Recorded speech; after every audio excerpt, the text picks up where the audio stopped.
Hari hujan, dingin, makan soto pas banar pang nih. Langsung aja kita meluncur ke tempat makan favorit Mimin. Di mana lagi kalau bukan di Soto Lestari Rasa Nusantara. Bila kesini jangan kada ingat soto Surabayanya lah. Koyanya kaut sorang sekahandak. Soto Banjar kuah karo kecintaan Mimin nih juara satu di hati pokoknya. Rasanya mantap, rugi mun kada suka makan kesini buhan pian. Habis itu bebeknya empuk kayak di presto, sambalnya enak.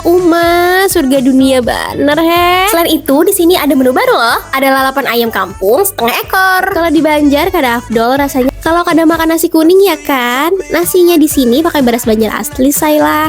Iwaknya dua liatin. Nah, ini 4 sehat 5 sempurna 6 kekanyangan kisahnya. Imbahnya disuruhi puding pulang teh. Botaci, jadi enak Mimin nah. Cocok banar di sini nih gasan bukber lawan keluarga, kawan kantor atau lawan ayang. Porsinya pas, harganya ramah di kantong. Oh iya, selama bulan Maret akan ada free channel dawet loh. Tolong banar Tacila, ini nyaman semuaan. Kenapa yuk mau banar? Gasan buan pian yang anak bukber di sini reservasi minimal H-1 lah, jangan dadakan. Kalau kesini pasti bikin hilap, tapi hilapnya yang halal ya. Selama Ramadan nanti banyak takjil-takjil kayak kolak, puding, dan pastinya es dawet juga ada.